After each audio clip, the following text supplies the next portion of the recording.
Olá pessoal, tudo bem? Eu sou o professor Welson.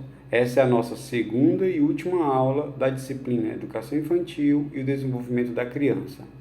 Na primeira aula, nós vimos a inteligência e o desenvolvimento infantil, estímulo e desenvolvimento infantil. A gente viu também o que a LDB prevê para a educação infantil e o que os estímulos influenciam no desenvolvimento ao longo da vida dessa criança. Para a segunda aula será um pouco mais curta, mas para a segunda aula eu reservei políticas públicas de educação infantil e desenvolvimento social. Por que essa minha abordagem? Para dar para vocês uma ideia um pouco mais ampla dessa discussão, para que a gente não fique restrito apenas à educação infantil e desenvolvimento, mas o que está por trás disso tudo, e aí dá para a gente entender muito bem com a exploração das políticas públicas. Então, quanto mais cedo se investir no desenvolvimento da criança, maior será o retorno para ela própria e para a sociedade. Vários países já têm feito isso. O Brasil já iniciou, já consegue ter alguns retornos, mas nós estamos ainda muito distante do ideal. Mas é uma regra básica. É incrível como você percebe isso na questão da causa e consequência. O efeito é bem visível. Quanto mais cedo você investe no desenvolvimento da criança, melhor o retorno, maior o retorno para ela e para a própria sociedade. Quanto maior o déficit produzido, mais custoso é remediá-lo posteriormente. De modo que desigualdades produzidas na primeira infância acabam por contribuir significativamente para a desigualdade social percebida na vida adulta. Há um estudo na África que diz que em algumas regiões do norte da África, onde a pobreza é um pouco maior, em partes da Nigéria, do Zimbábue, onde é bem maior a pobreza, há estudos sérios que demonstram que aquela geração, essa geração que está vivendo na África, por exemplo, essa geração, que está nascendo, essas crianças que nascem hoje em algumas regiões da África, elas não só, olha o grave, têm a sua geração comprometida, não só a sua, mas elas podem comprometer com o seu rendimento escolar, familiar, econômico, social, elas podem comprometer a próxima e, quem sabe, a terceira geração futura. É grave. Essa geração que está nascendo hoje em algumas regiões da África, elas estão condenadas a sobreviver iguais ou piores, sobreviver em condições iguais ou em condições piores a que seus pais sobreviveram. E não é só isso. A próxima geração também já está comprometida por causa do rendimento dessa que está nascendo agora. Olha a loucura, nós estamos falando de 100 anos. Sua geração gira em torno de 40 anos. Nós estamos falando aí de quase 100 anos. E tem uma perspectiva de que a terceira geração, aí vai para 120 anos, também pode estar comprometida. Então, tudo isso porque já se sabe em algumas regiões do planeta que crianças que estão nascendo hoje nessas determinadas regiões não vão ter condições mínimas de estudar, de se desenvolver. E por conta disso, terão filhos também em condições mínimas, com escassez enorme de sobrevivência. Por que eu estou falando disso? Porque se nós vamos tratar de educação infantil e políticas públicas, eu tenho que entender que existe uma relação direta daquilo que nós estamos fazendo hoje com nossas crianças para aquilo que nós vamos ver na próxima geração. Uma relação direta. Cada conteúdo aprendido em uma etapa da vida serve de base para o aprendizado na etapa seguinte, fazendo com que as distâncias de conhecimento e habilidade cresçam ao longo do tempo. Então aqui já fechou um pouco para a criança, fechou um pouco para o indivíduo, melhor dizendo. Então, Por que o nome, a gente estava até discutindo um dia desses, ontem, na primeira jornada pedagógica que nós tivemos, a gente estava até discutindo sobre essa questão do ensino fundamental. Por que ele é fundamental, né? Porque nós estamos trabalhando com os alicerces. Então, se você vai construir, e essa metáfora da construção ela é batida, é um clichê muito grande, mas para vocês entenderem, a educação infantil ela é a base, né? O ensino fundamental começa ali, né, praticamente, e é fundamental porque é a partir daí que nós fincamos esses alicerces, e eles precisam ser fortes porque eu projeto para a criança uma vida de estudo. A LDB garante o estudo ao longo da vida, né? Se garante o estudo ao longo da vida, significa dizer que essa base precisa ser bem construída, porque ela vai dar respaldo ou ela vai dar condições para que essa criança avance ao longo da vida nos seus estudos, tá bom? Então, significa dizer que se eu faço bem o trabalho no ensino fundamental, eu vou dar menos trabalho para os professores do ensino médio e superior. Além disso, a aprendizagem será muito mais significativa e eficiente se essa criança tiver respeitado as suas etapas no que diz respeito à sua cognição. No longo prazo, crianças que tiveram menos oportunidade de desenvolvimento tornam-se, com maior probabilidade, adultos pobres, produzindo um fenômeno conhecido como ciclo intergeracional da pobreza. O que é isso? É uma reprodução da pobreza, né? É essa reprodução.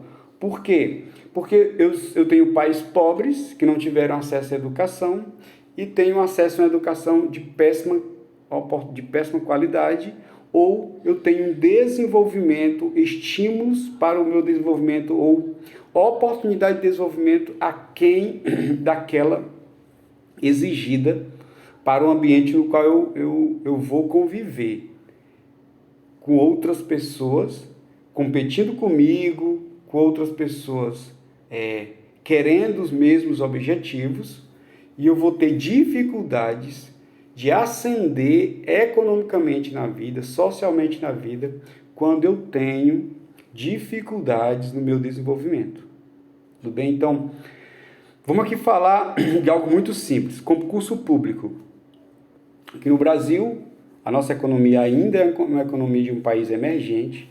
Nós formamos milhares de jovens todo ano no ensino médio, que não têm oportunidade de emprego, que precisam migrar, que precisam urgente ir para o ensino superior, sem oportunidade de emprego, e aí precisam correr atrás de concurso público, 1.000 pessoas para uma vaga, e no ano que vem já são 2.000 pessoas, aí é loucura. Vamos falar de algo simples.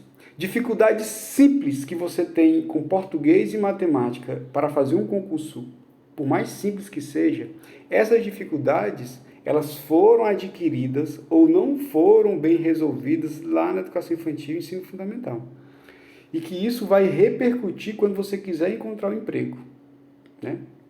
Quando você tiver que arranjar um emprego. Então, é muito ruim nós querermos remediar algo que não foi bem feito na educação infantil. Por isso essa atenção que nós temos que ter, por isso esses cursos de formação, por isso cursos de especialização em educação infantil, para que a gente olhe para esse mundo da criança, diferente como nós temos olhado hoje. É muito importante olhar para esse mundo com responsabilidade e projetando para a vida adulta. Países que implementaram o programa de desenvolvimento infantil extensos, iniciando cedo e com grande exposição às intervenções, abrangendo os aspectos de saúde, nutrição, estimulação e educação da criança, alcançaram resultados significativos e duradouros nesse sentido. Estudos demonstram que o investimento para o desenvolvimento e a aprendizagem durante a primeira infância traz um retorno maior para a sociedade do que investimento em qualquer outra etapa da vida. Na aula passada eu falei que os 3 primeiros anos da criança Nesses 3 primeiros anos, elas aprendem coisas muito mais importantes do que elas vão aprender em qualquer etapa da vida. Nenhuma etapa da vida é mais importante para a aprendizagem e o desenvolvimento do que esses 3 primeiros anos da criança, essa sua primeira infância. E aqui eu quero fazer um paralelo. Pesquisas mostram que o investimento na educação infantil, o investimento no desenvolvimento, na aprendizagem da primeira infância, traz um retorno muito maior para a sociedade do que o investimento em outras etapas da vida. Então, significa dizer que o cérebro aprende coisas, você aprende coisas por meio do cérebro, das interações sociais, socioafetivas, nos 3 primeiros anos de vida, na sua primeira infância, dos 0 aos 2 aos 3 primeiros anos de vida, muito mais importante do que qualquer outra etapa. E a pesquisa demonstra que investimento nessa etapa também tem um retorno muito mais importante e significativo do que qualquer outra. Está faltando o quê? Para nós entendermos que a etapa mais importante da vida é a primeira infância, é do 0 aos 2 e no máximo do 0 aos 3 anos. Está faltando o quê? Para nós entendermos que tem que ter investimento em saúde, nutrição principalmente.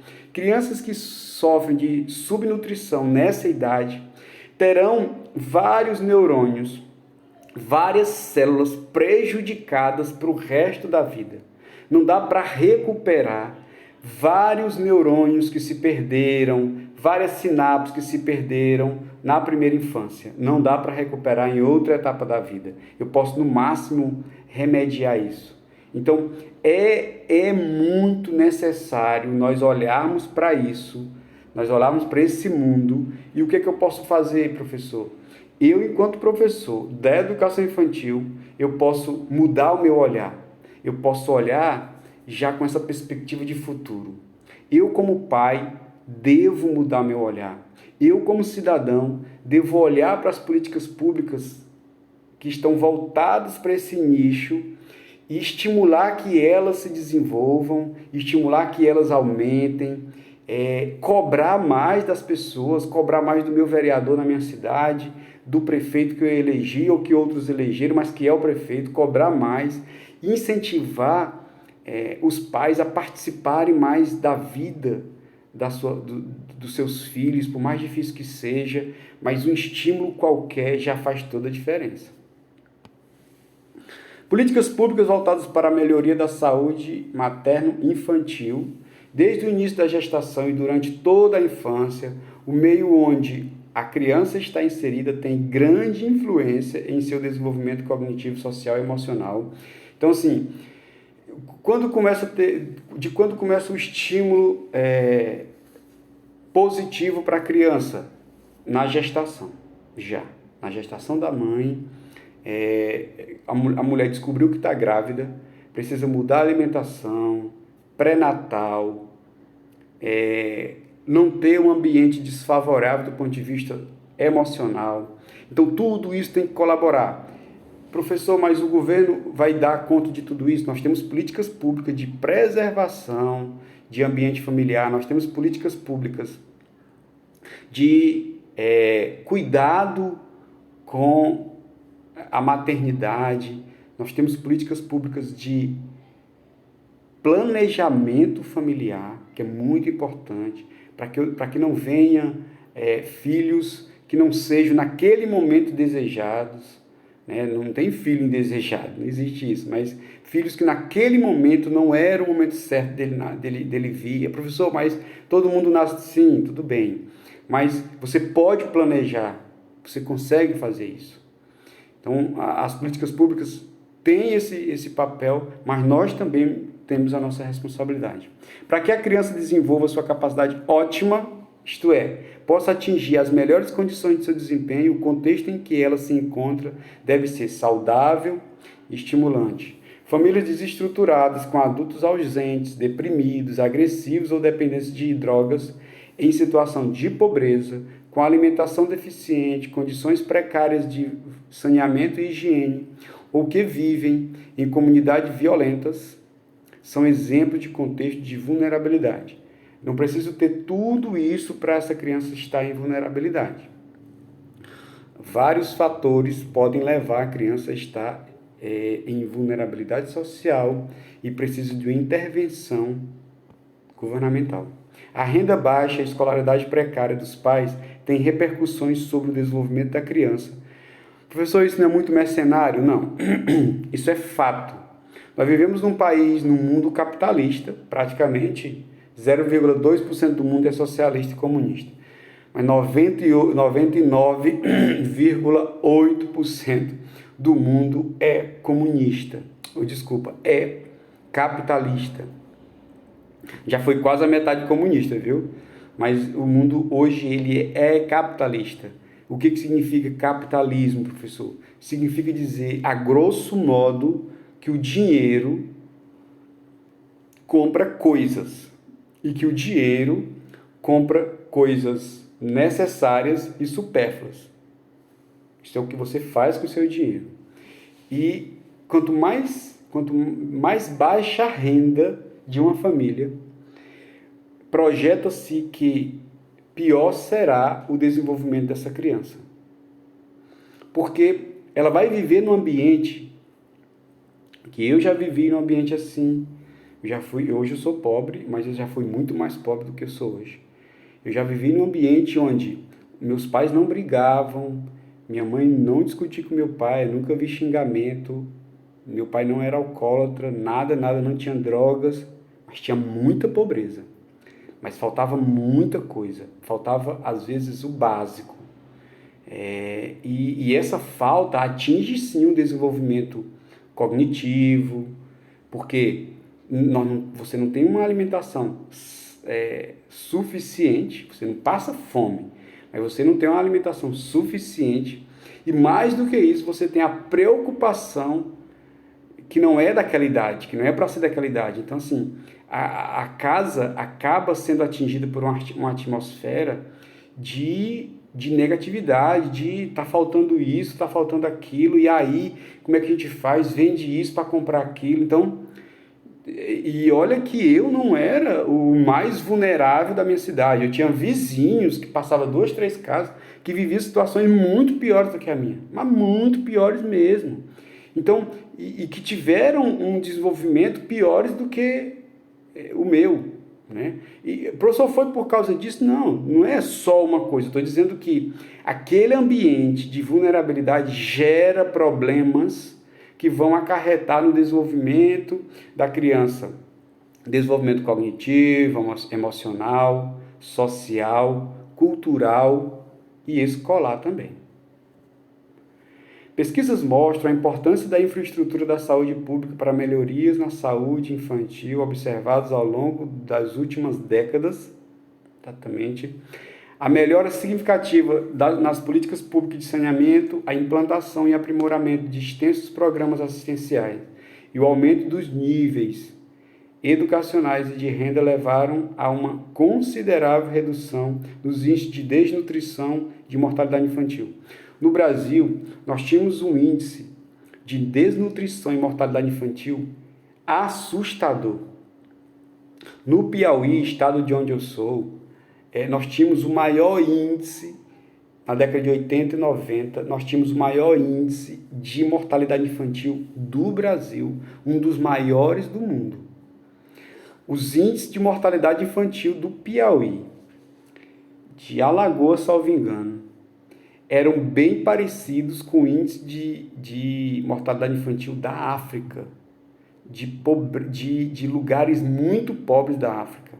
Então, assim, e o que mudou? Políticas públicas em saúde, moradia, desenvolvimento, principalmente de programas assistenciais como Bolsa Escola, Bolsa Família, vários programas de redistribuição de renda,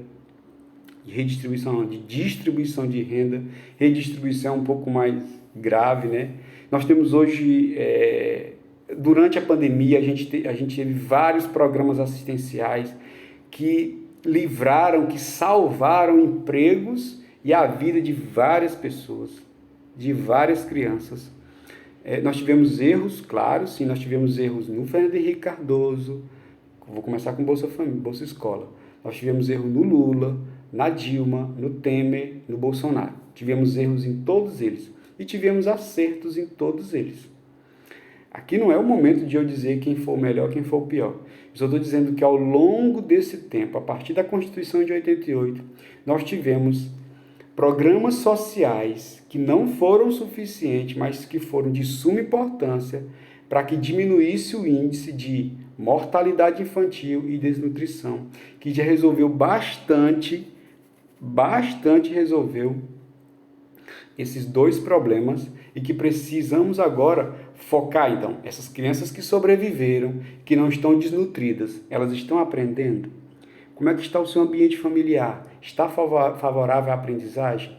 A sua escola é de excelência? A creche onde ela está matriculada, ela é uma creche que leva em consideração o seu desenvolvimento emocional, o seu desenvolvimento cognitivo, físico, tá bom? Então, são as outras preocupações.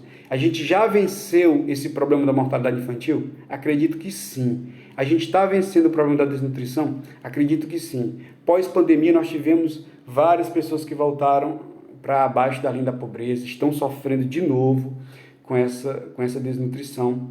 Talvez a mortalidade infantil já volte, infelizmente, após pandemia.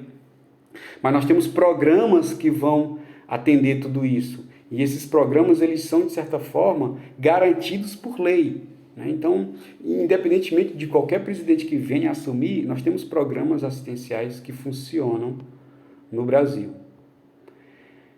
Repito, gente, eu não estou dizendo que o Bolsa Família antigo, que o Auxílio Brasil são suficientes para que você ou qualquer outra pessoa tenha uma vida boa, excelente. Não, não, não. É uma assistência social, é um programa de assistência que só vai evitar que a pessoa morra de fome. Mas não é o ideal. O ideal é que você tenha um emprego, que você cuide da sua família com dignidade. Frequentar creche para a escola de qualidade tem efeitos positivos no desenvolvimento. A literatura internacional e nacional são unânimes em mostrar que a frequência para a escola de qualidade tem impactos positivos e significativos sobre diferentes dimensões de desenvolvimento e formação de capital humano, com benefícios que superam os custos iniciais. Então, assim, eu sempre digo que em educação, não sei o que eu repito, né? Já disseram antes de mim. Em educação não há gastos em educação, há investimento.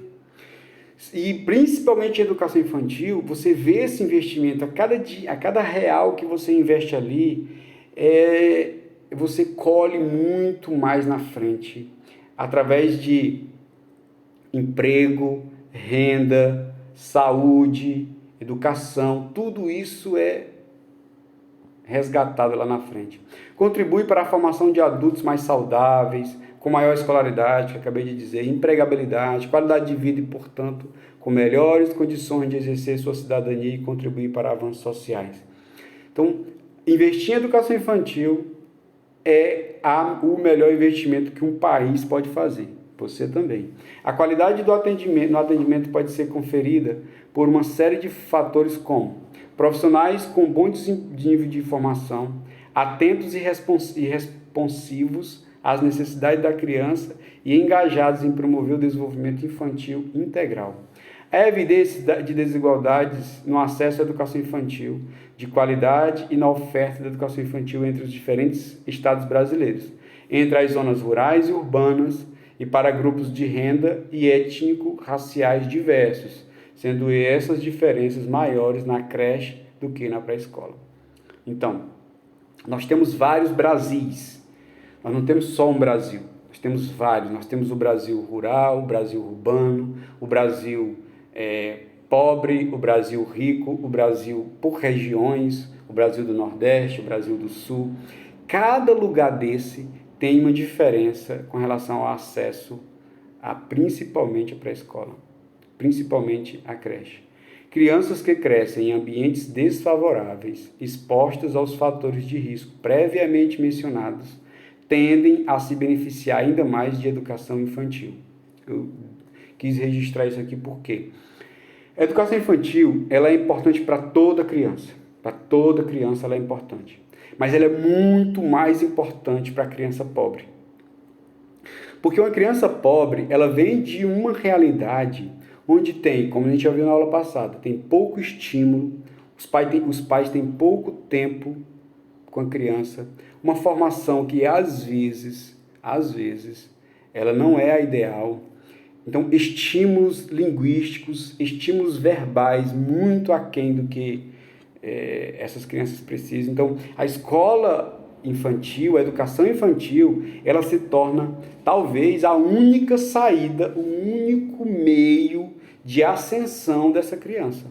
Eu sempre digo eu trabalho em escola pública, eu sempre digo, nós da escola pública, a escola particular também, mas nós da escola pública temos uma carga de responsabilidade muito grande, porque 99% dos alunos que nos procuram para estudar na escola pública são alunos que nos têm como a única saída daquele seu ambiente de pobreza.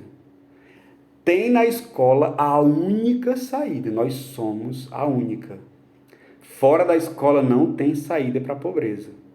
No Brasil que nós vivemos, nós só temos saída na escola. E quando essa escola não é de eficiência, não é de excelência, essa escola frustra a única saída dessa criança. Então, é garantia de que uma criança estudando ela vai conseguir ascender e sair daquela pobreza? Não, não é garantia. Mas é garantido que uma criança fora da escola não saia também. Viu? Não é garantia a escola, mas é garantido que se fora dela, já era.